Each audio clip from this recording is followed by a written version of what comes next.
오늘 시편 121편은 표제 타이틀이라 하죠.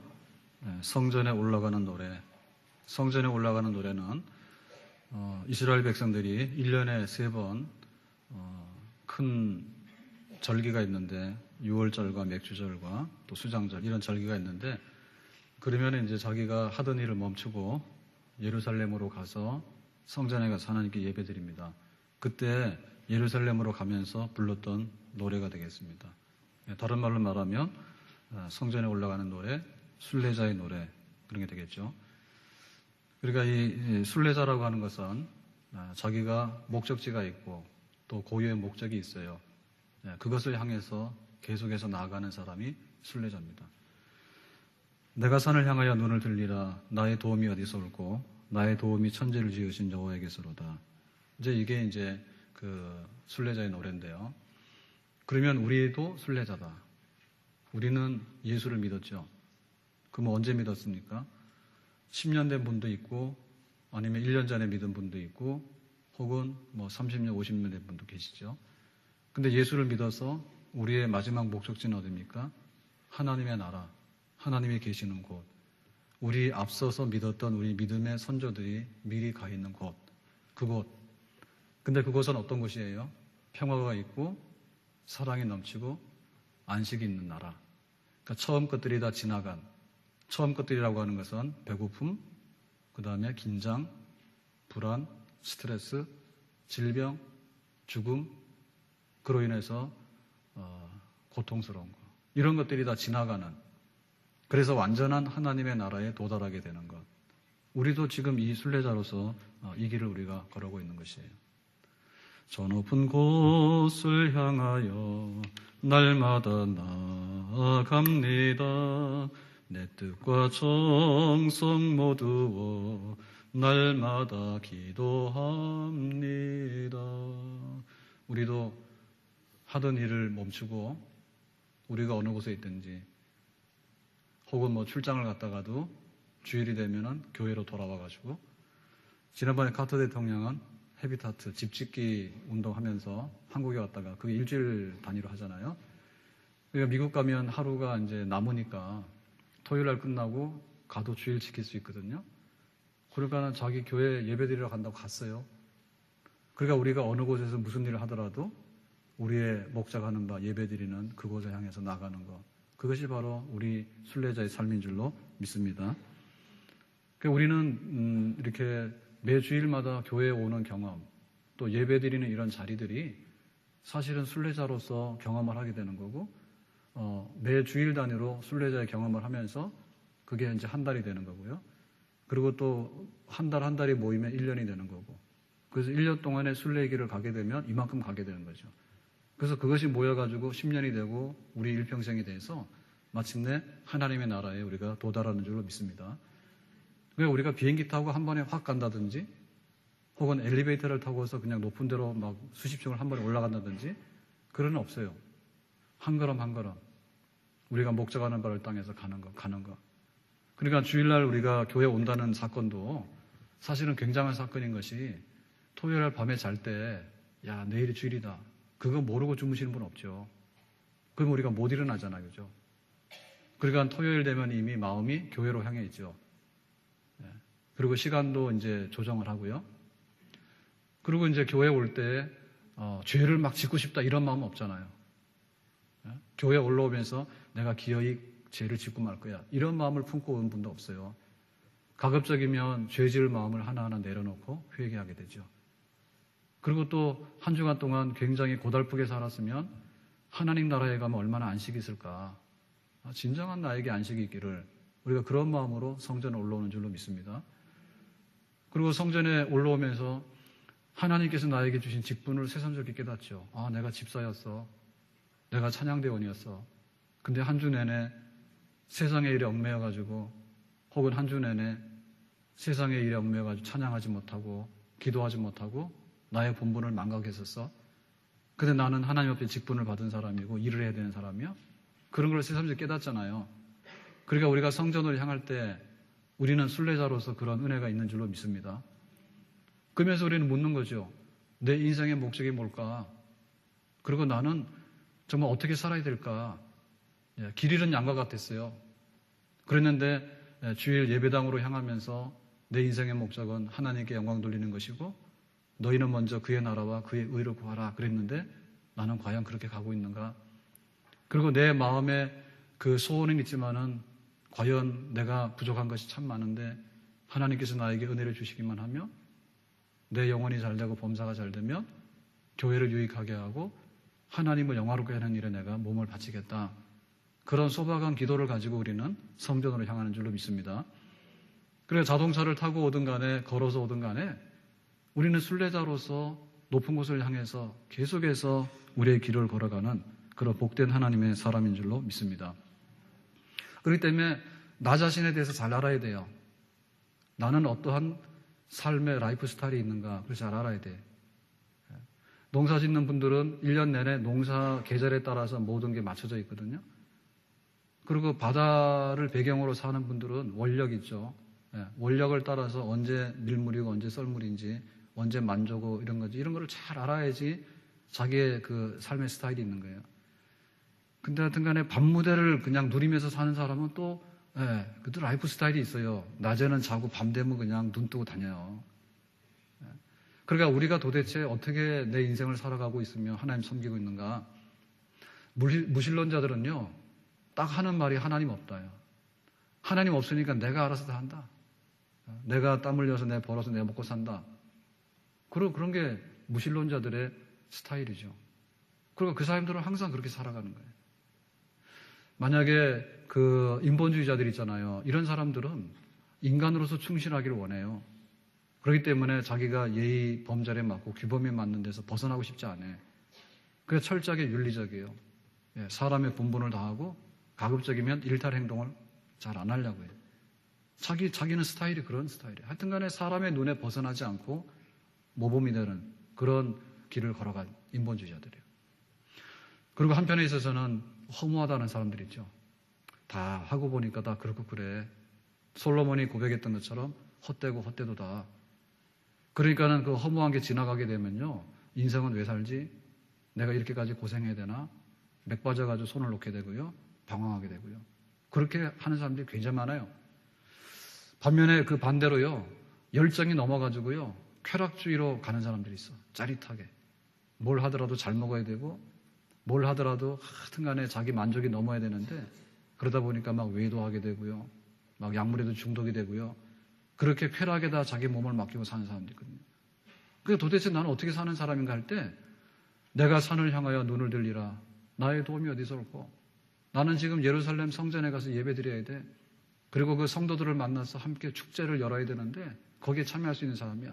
그러니까 농사 짓는 것도 그만두고 지금 바다에 고기 잡던 것도 그만두고 자기 비즈니스도 그만두고 하여튼 간에 하나님이 절기가 돼서 오라 그러면 모든 사람들이 다 모여서 성전으로 올라가는 것.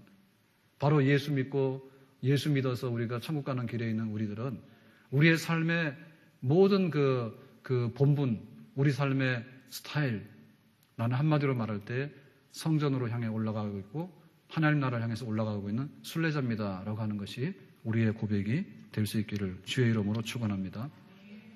그럴 때 제일 필요한 것이 뭐냐면 과연 내가 예루살렘 성전에까지 제대로 갈 수 있는가 그거예요. 왜냐하면은 그 걸어서 이제 그 먼 여행길을 가게 될 때 하여튼간에 멀어서 힘들고 또 산이 가로막혀서 힘들고 그리고 실제로 예루살렘은 높은 산지에 있습니다. 그렇기 때문에 예루살렘으로 접근하면 접근할수록 험한 길이 많거든요. 과연 내가 목적하는 바에 제대로 도착할 수 있을 것인가? 그게 제일 관심사예요. 하나님께서 나를 도와주지 아니하시면 내 인생 갈 수 없다. 하나님께서 나를 도와주지 아니하시면 내 신앙생활도 내가 원하는 대로 제대로 할 수 없다. 내가 산을 향하여 눈을 들리라. 여러분 산이라고 하는 것은요. 그냥 단숨에 훌떡 뛰어 올라갈 수 있는 게 산이 아니에요. 그건 뒷동산이지. 그래 교회에서 우리가 하면 안 되는 게 있는데 교회에서 우리 모여가지고 우리 뭐 술파티 할래 이런 건 안 합니다. 성당은 하더라고요. 마당에 막 펴놓고 하더라고. 근데 우리는 그런 거 안 하거든요. 근데 진짜 우리가 안 하는 거 또 있어요. 모를 때는 그랬어요. 봄 되면 꽃 피니까. 혹은 가을 단풍 되잖아요. 그러면 흔히 하는 말로 목사님 산에 가요 그런다고. 그러면 가자 그래요. 그럼 어디 갈까? 제일 만만한 게 북한산이죠. 그죠? 우리 가까우니까. 북한산이 고양시죠. 북한산이 고양시의 행정구역으로 볼 때 북한산 산성 있는 쪽에는 고양시 분명해요. 거기 가면 고양시라고 써 있어요. 제가 거짓말할까 봐 그래요. 그런데 처음에는 그러면 가자고 그래서 갔다니까요. 그래서 예를 들면은 그 10명이 이제 간다고 대답을 했잖아요. 그러면은 10명이 오는 줄 알고 갔어요. 처음에는. 그랬더니 한 6, 7명 와요. 말로만 대답해 놓고 실제로는 안 와요. 그 다음에는 또 그 주차장에 딱 도착하잖아요. 그러면은 우리는 그냥 여기 있을 테니까 갔다 오세요. 뭐 한두 분 돼요. 그러고는 또 저 뭐 한 분들은 가는 척 해요. 그런데 거기 가면 이제 음식점이 있고 막 하잖아요. 지금은 그거 다 철거했습니다. 그래서 그 계곡이 굉장히 깨끗해졌고 국립공원답게 변했어요. 우리나라 굉장히 좋은 나라예요. 그때 막 음식점이 있을 때는 거기가 한 중턱에 올라가더라도 음식점이 되니까 여기가 산에 왔는지 내가 식당에 왔는지 모를 정도로 막 그랬잖아요. 근데 지금 그거 다 없앴거든요. 그런데 그 밑에까지 쫙 식당들이 중턱까지 있는데 거기 좀 올라가가지고 여기서 우리 도시락 먹고 있을 때 갔다 오세요 그래요. 그러니까는 실제로 가는 사람 한 서너 사람 돼. 그래서 그때부터는 이제 안 속아요. 산에 갈래 그러면 대답하더라도 안 가요. 왜냐하면 그 올라가는 게 싫기 때문에 잘 안 오는 거예요. 여러분 산이란 게 그런 거예요. 굉장히 힘을 요구하고요. 굉장히 올라가려면 고달프고 어려워요. 근데 그런 산들이 첩첩산중이에요. 산 넘어 산이고 산 넘어 산이란 말, 첩첩산중이라는 말 아세요? 그게 바로 우리가 가는 인생길이고요. 그것이 가는 우리의 신앙의 길이에요. 저는 한라산도 백두산도 봤는데 그런데 거기 올라가서 산이 많다 생각은 안 들었어요. 왜냐하면 봉우리가 높기 때문에 주변 산 잘 안 보이거든요. 근데 태백산, 태백 있죠. 정선 태백. 태백하고 그 태백산, 한백산. 한백산도 우리나라에서 몇 번째로 높습니다. 근데 거기에 이제 태백산맥이 쫙 지나가기 때문에 올라가 보면요. 비슷한 높이의 산들이요. 진짜 셀 수가 없어요. 그렇게 많더라고. 우리나라가 산 많다는 거는 여행해 보면 아시는데요. 근데 강원도가 산 많다는 거는 도로를 다닐 때 잘 몰라요. 근데 그거 한백산 제가 2번 올라가 봤는데요. 2번 올라갔다니까 엄청나게 많이 올라간 것 같지만은 차가 그 꼭대기까지 올라갑니다. 그래서 한번 가봤고요. 한 번은 좀 걸어서 올라가 봤어요. 아무튼 간에 그 올라가 보면 그야말로 산을 셀 수가 없어요. 천지가 산이에요. 그러니까 우리의 가는 길이 그렇다니까. 우리의 가는 길이 산 하나 올라가는 것도 막 다리가 후들거리고 땀나고 하니까 심장이 막 뛰니까 힘들다니까. 거부반이 일어난다고요. 근데 그 산을 올라가는데 올라가도 헤치고 나가도 계속해서 높은 산들이 있는 게 바로 우리 인생의 가는 길이에요. 그렇지만 우리는 그 길을 가야 돼.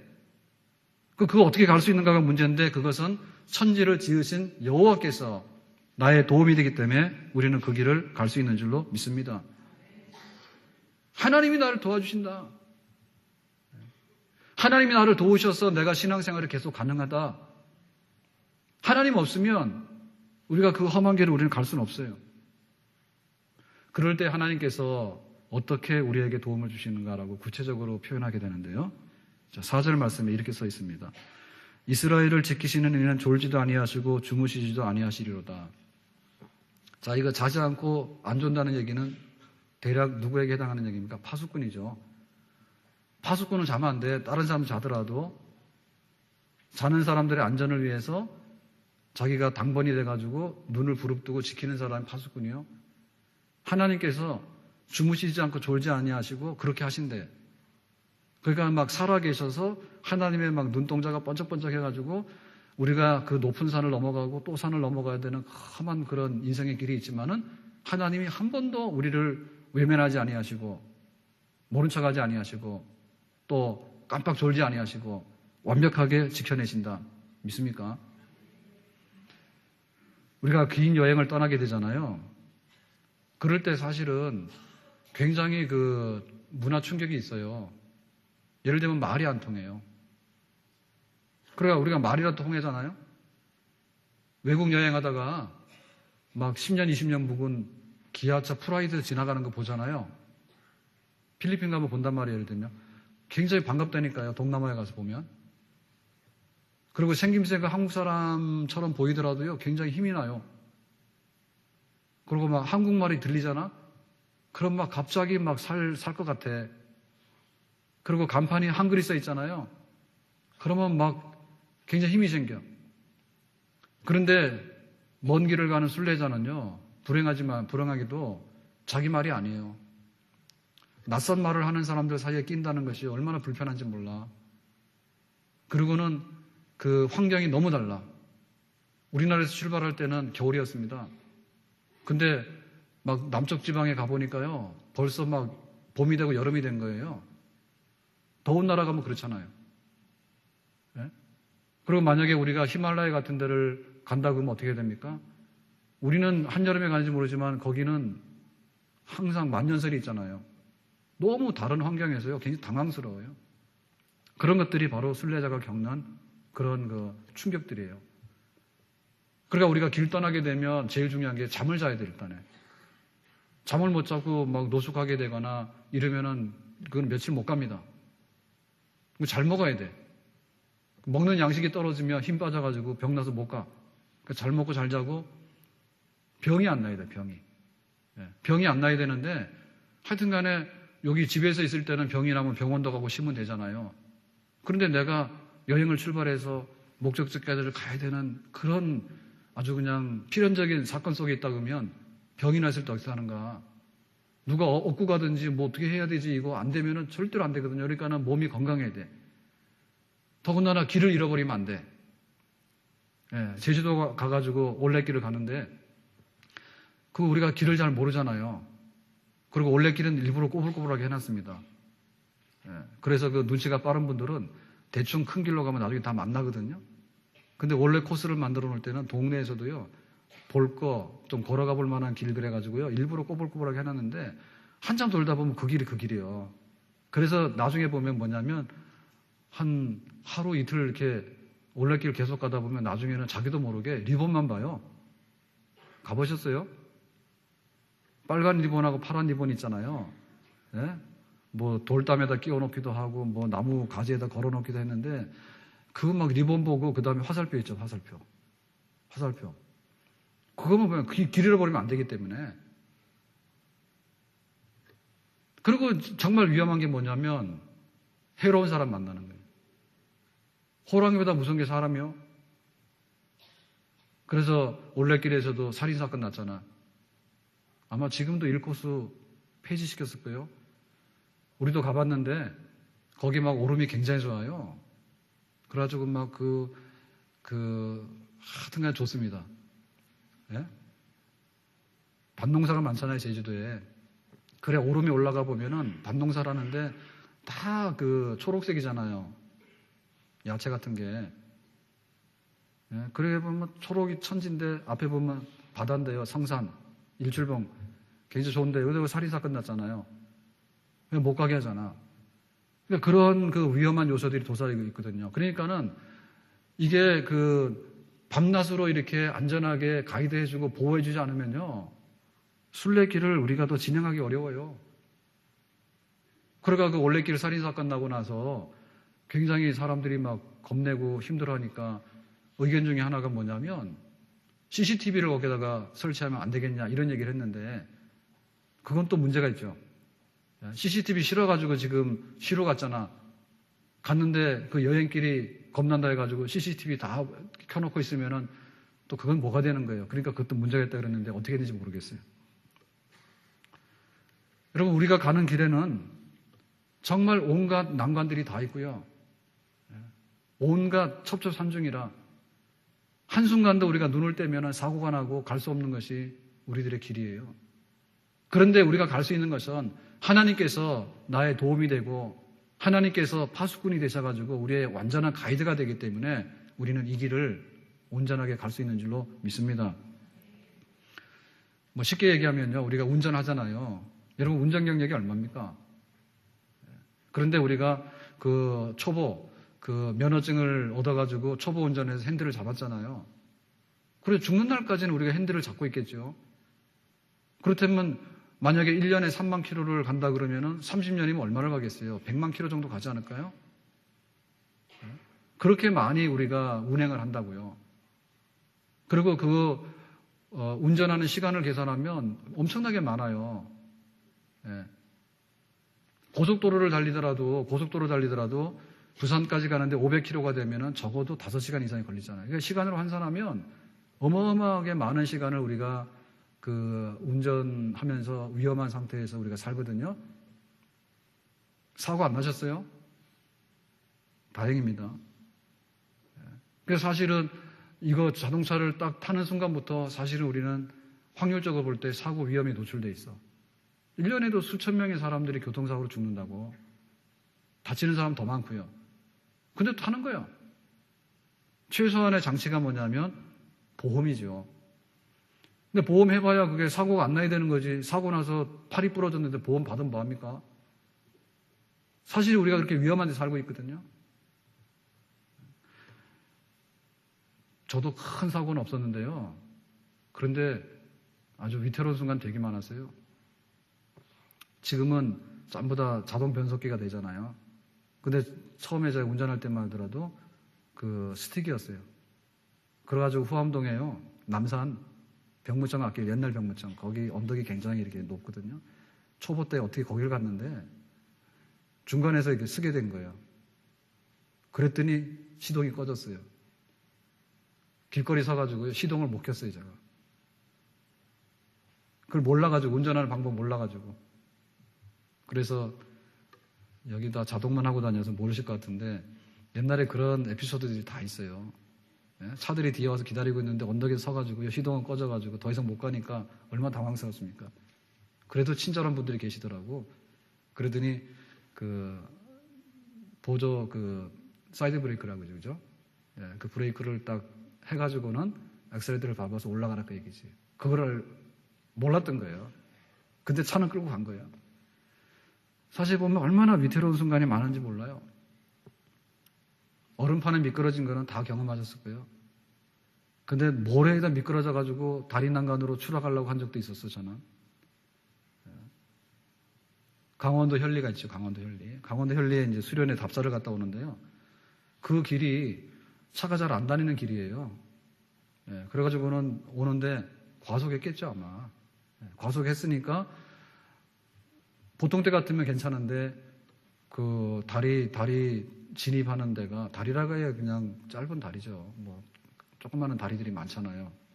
그런 다리인데 그 진입하는데 모래가 있었던가 봐요. 아스팔트인데 그 위에 모래가 깔려 있었던 거죠. 그러니까는 차를 이렇게 딱 꺾어야 되잖아요. 근데 보니까 차가 미끄러진 거예요. 그 모래. 그러니까 얼음판에만 미끄러진 게 아니더라고. 그거 잘 안 보이잖아요.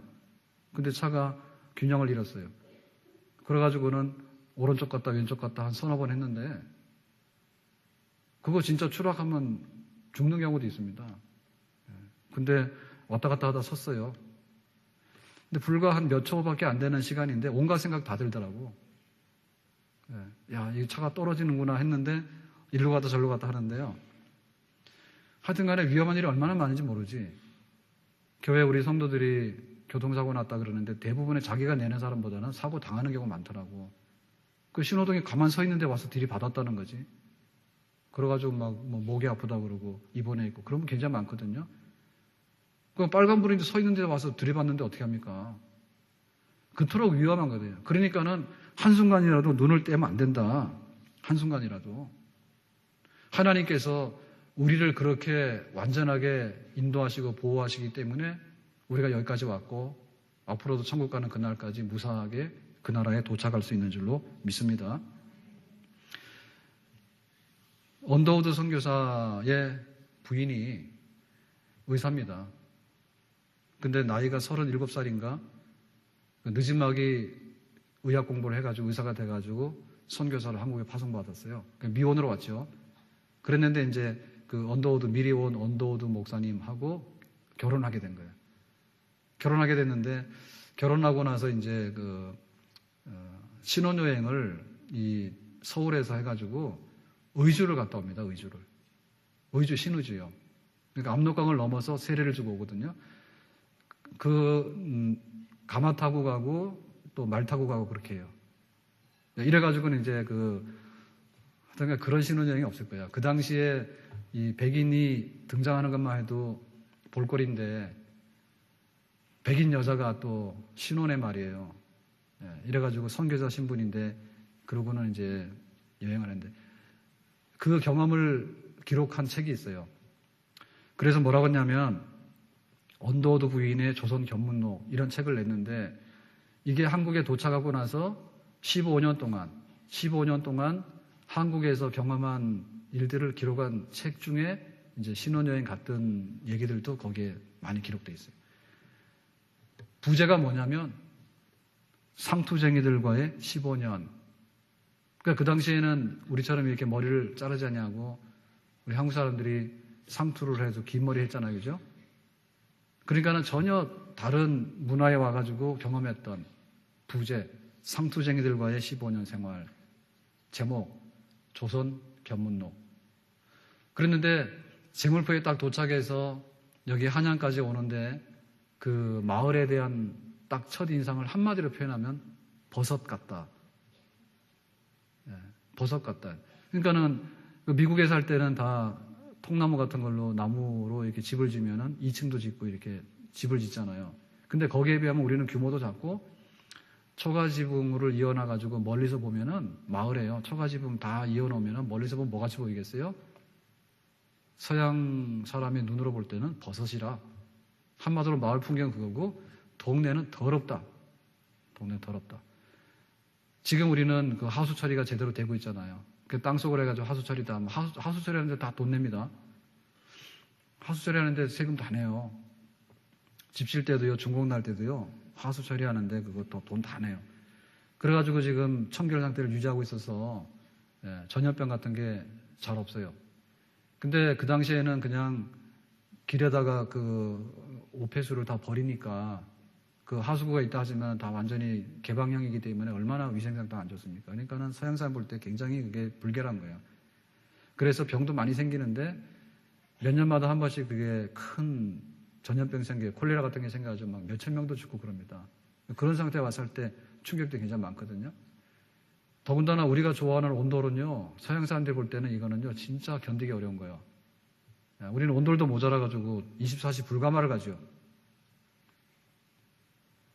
이렇게 조용한가요? 온돌도 모자라가지고 24시 불가마를 막 가잖아요. 근데 이 온돌이 너무 적응이 안 되는 거예요, 그 사람들은. 너무 뜨거운 거잖아요. 그리고 이게 그냥 온돌에서 잔다는 게 너무 힘드니까 신혼여행 갔을 때도 뭐였냐면 간이 침대를 가져갔다고. 간이 안 그러면 잠을 못 자니까. 그래 간이 침대를 갖다 놓고 이제 잠을 자고 이런 식으로 해서 여행을 했는데 더 어려운 게 뭐냐면 서양 사람 지나가니까 동네만 가면 길거리에서 사람들이 인사인해를 이러는 거예요. 뭐 하러 왔어요? 구경하러 온 거지. 서양 사람 구경하러. 백인 여자가 나타났는데 얼마나 구경거리 되겠어. 그래가지고 길거리 지나가는 것만 구경하면 좋은데 그걸로 모자라죠. 그럼 뭐합니까?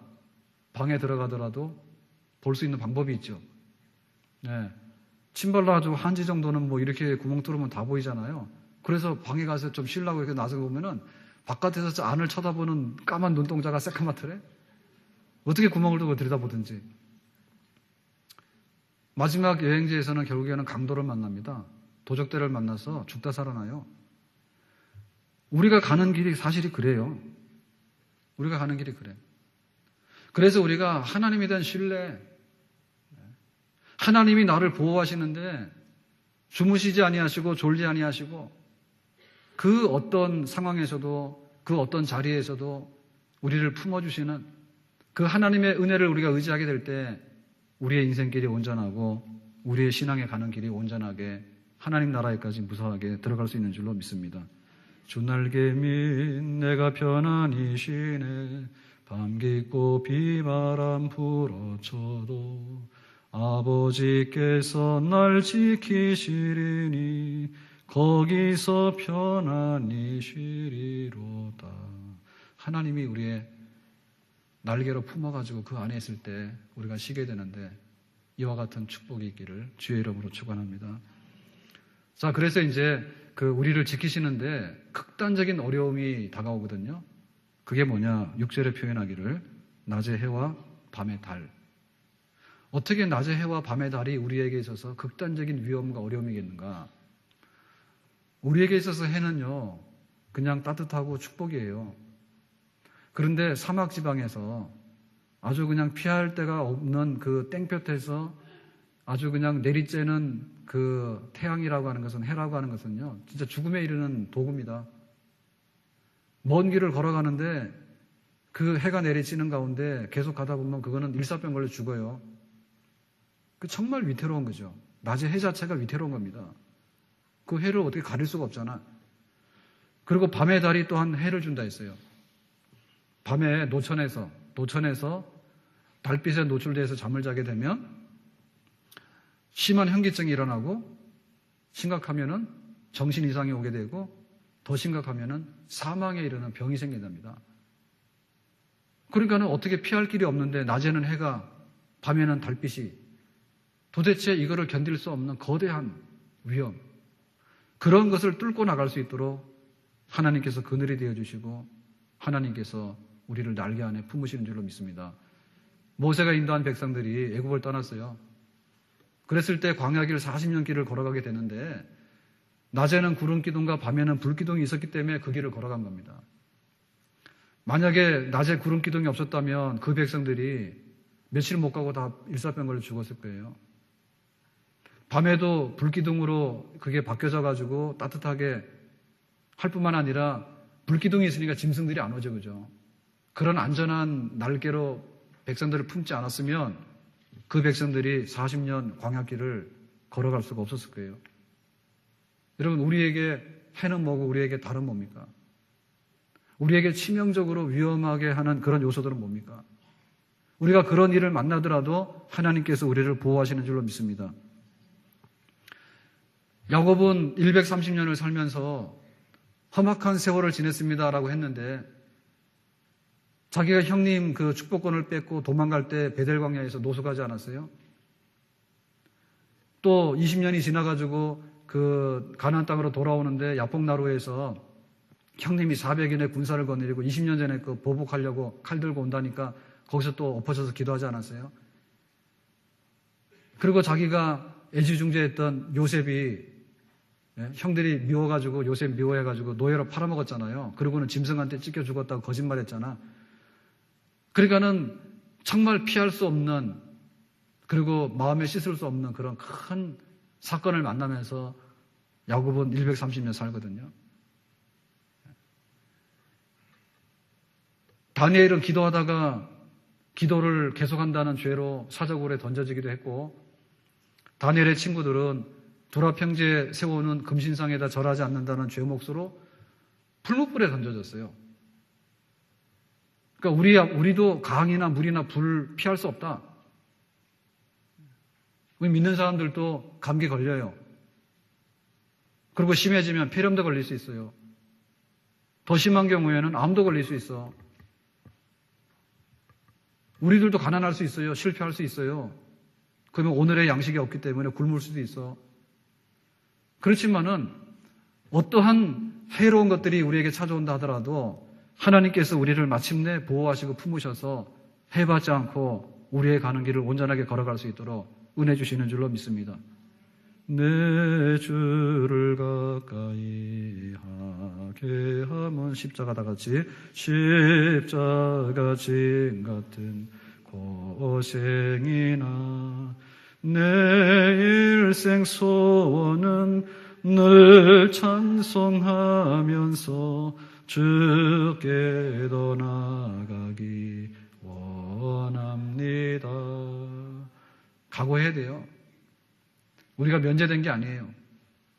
그렇지만 하나님께서 질병에서, 사고에서, 위험에서 내 힘으로는 당해낼 수 없는 낮에 뜨는 해와 밤에 뜨는 달이라도 나를 해치지 않게끔 하나님께서 지키시는 그 은혜를 힘입어서 우리는 천국에까지 올라가는 줄로 믿습니다.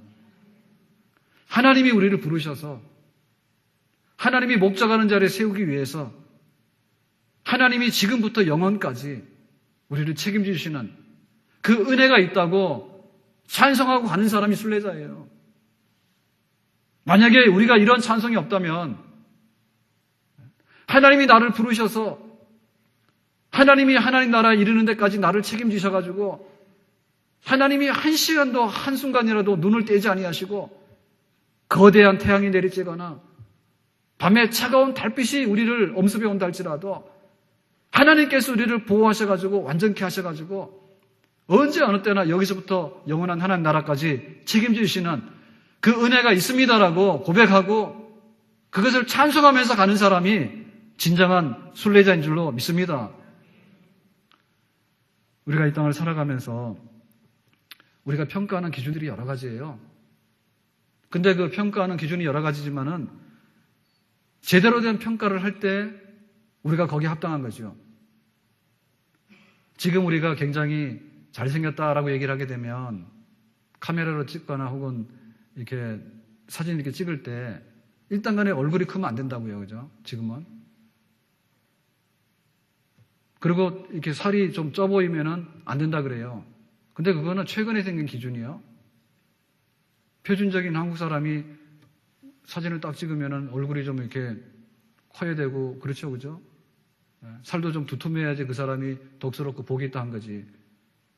빼 마른 거는 최근의 기준이라니까. 최근의 기준이요. 그러니까 내가 살아가고 내 신앙생활을 계속해 나가는 데 있어서 우리에게 기준은 뭐냐면 순례자이기 때문에 순례자를 합당한 그것이 최고입니다. 저 같은 경우도요, 1박 2일로 간단하게 여행을 한다잖아요. 그러면은 준비하는데 1박 2일이에요, 제가 보니까. 그게 그렇게 힘들더라고. 왜 그런가 하면, 갈래 말래 그거를 결정짓는데요. 1박 2일이 뭐예요? 일주일 여럿이 해도 결론이 잘 안 나요. 가자 그러면 안 간다 그래, 또. 그래가지고 어렵게 해가지고 이제 내일 간다 그러잖아요. 그럼 예를 들면 제주도 간다고 하면 제주도를 어딜 갈 겁니까? 공항 내리는 데부터 저 마라도까지가 다 제주도예요. 제주도 어디 갈 거예요? 그러니까 또 책 펴놓고 고민하는 거예요. 여기 갈까? 저기 갈까? 하다가 그러다 또 하루 가는 거예요. 그 다음에 또 숙소는 어디로 정할까? 그게 그냥 늘상 하는 사람들이나 하는 것이지 이 가끔 가는 사람한테는 그거 다 일이더라고 그게. 그래서 그냥 옷도 하나 갈아입을까 말까 할 정도인데 괜히 또 옷도 많이 싸는 거예요. 하다 보니까. 그러면 또 혹시 춥지 않을까 그래서 또 두터운 옷도 입고 갔고 덥지 않을까 해서 얇은 옷도 가고 결국에 가서 딱 쓰는 거에 보면은 10개를 가져가면 2-3개도 안 쓰는데 그렇게 많이 가져가더라고. 그러니까 사실은 그게 순례자한테 있어서는 빵점이죠. 우리가 꼭 필요한 것이 잘못돼가지고요. 맨발로 간다든지 이러면 못 갑니다. 그렇지만 너무 과한 것도 문제거든요. 나는 순례자로서 가는데 하나님 앞에 찬송 중에 천국에 가면 그 사람 정상적인 거 그 사람 잘 가는 거야. 그런데 그냥 1박 2일 가는데 막 너무 많은 짐을 싸고 우리가 가끔 가다 이사하면서 놀라는 건 뭐냐면 우리 집 살림살이가 부족하다라고 느끼는 사람 거의 없어요. 내가 없는 가운데 어떻게 이렇게 살아왔을까라고 감탄하는 사람 거의 없고요. 안 쓰는 물건이 왜 이렇게 많냐 그게 다 이사할 때 느끼는 소감이요. 구석에 안 쓰는 거 막 들어있거든. 그러니까 나는 순례자라는 걸 잊어버리면 안 돼. 내가 주일날 교회로 올라오는 것은요, 털은 연습하는 거예요. 털어버리는 거예요. 그리고 어차피 내가 세상에 있으면서 이것 가지고 영생하는 게 아닌데 그거 과감하게 정리한 연습하는 거예요. 그래 주일이 중요한 겁니다. 한 주 동안 하던 일에서요, 과감하게 중단 안 해버리면요, 절대 예배 못 드려. 죄 짓는 거 끊어버리지 않으면 갈 수가 없고요. 세상의 염려와 근심, 걱정과 욕심을 우리가 다 버리지 않으면요, 순례길 갈 수가 없어요. 너무 많은 짐을 지고 어디 거길 갑니까? 오늘부터 내일까지 가는데 내가 10km를 걸어야 되면 10km를 무사하게 걷는 것마다 성공입니다. 그리고 오늘 밤 여기서 자고 내일은 저기서 자잖아요. 그럼 오늘 밤을 안전하게 자고 내일 건강하게 일어나서 또 보따리 싸서 갈 수 있다면 그것이 성공이고 그것이 축복인 줄로 믿습니다. 아멘? 우리의 가는 목적지가 우리의 성공을 말하는 겁니다. 내가 어디를 향해서 가고 있는가 그게 성공을 말하는 것이고요. 그러니까 그렇게 화려하거나 그렇게 업적을 많이 가져갈 필요가 없어요. 여행하는 분들이 사치스러운 여행을 할 때는 화장도 하는데요. 진짜 걸어가서 순례자가 투벅투벅 걸어가는 배낭 메고 가는 여행을 하는 사람은요. 언제 그거 뭐 이렇게 이런 거 뭐 루즈 바르고 화장을 합니까? 속눈썹 붙이고. 예? 그런 거 안 해요. 그런 거 하는 사람은 이상한 사람이에요. 너무 사치스럽게 살 필요가 없다. 내가 필요한 것은 가져야 됩니다. 그런데 너무 사치스러운 거, 너무 화려한 거, 안 가져가도 되는 거, 너무 많이 가져가는 거, 다 불편하다는 얘기죠. 하나님께서 부르셨어요. 1년에 3번 너희들 예루살렘 올라오라. 하나님께서 매주마다 우리를 부르십니다. 하나님 나라로 와라. 오늘 나를 평가하면서 내가 무엇을 먹고 마시고 입을 것인가, 거기에 지나치게 염려해 있으면 이건 이방인의 스타일을 살고 있는 것이고요. 하나님 없이 내 마음대로 살겠다는 사람 무신론자고요. 세상에 있는 재미를 쫓아가지고요, 쾌락에 빠져 사는 사람 쾌락주의자고요. 세상에 하다 보니까 다 허무하고 그것도 다 별거 아니라는 사람은 허무주의자고요. 사람의 눈에만 맞추려고 열심히 살아가는 사람 인본주의자고요. 우리는 이것도 저것도 다 아니에요. 하나님의 부르심을 따라서 하나님께서 예비하신 너무너무 좋은 하나님 나라를 향해서 우리는 가고 있는 순례자들인데, 우리의 가는 길을 똑바로 확인하면서 거기에 합당한 삶을 가지고서 내 안에 하나님을 향한 찬송을 가지고서 내가 하나님의 도움 속에서 그 나라에 반드시 들어갈 것입니다라고 하는 순례자의 찬송 중에서 오늘 하루도 온전하게 이 길을 걸어갈 수 있기를 주님의 이름으로 축원합니다. 오늘 우리 성도들 한번 보면서 당신은 순례자가 맞는지, 그리고 순례길에 지친 분이 있으면 손잡고 같이 갈 수 있도록 순례자로서 걸어가는 길에 성공할 수 있는, 그것이 바로 인생의 성공이고 신앙의 성공인데, 우리가 그 자리에 모두 쓸 수 있기를 예수 그리스도의 이름으로 축복합니다. 기도합시다. 오늘 말씀 기억해서 내 인생의 성공이 뭔가, 정말 내 신앙생활에 온전함이 어디 있는가, 하나님 부르시는 그 나라를 향해서 정말 길을 잃어버리지 아니하고 구덩이에 빠지지 아니하고 해받지 아니하고 온전하게 걸어가는 모습 그 자체로 성공이고 훌륭한 것입니다. 하나님 온전한 내 인생 신앙생활의 길을 주님께서 정말 인도해 주시고 품 안에 품어주시기를 원합니다. 우리 다 같이 기도드립시다.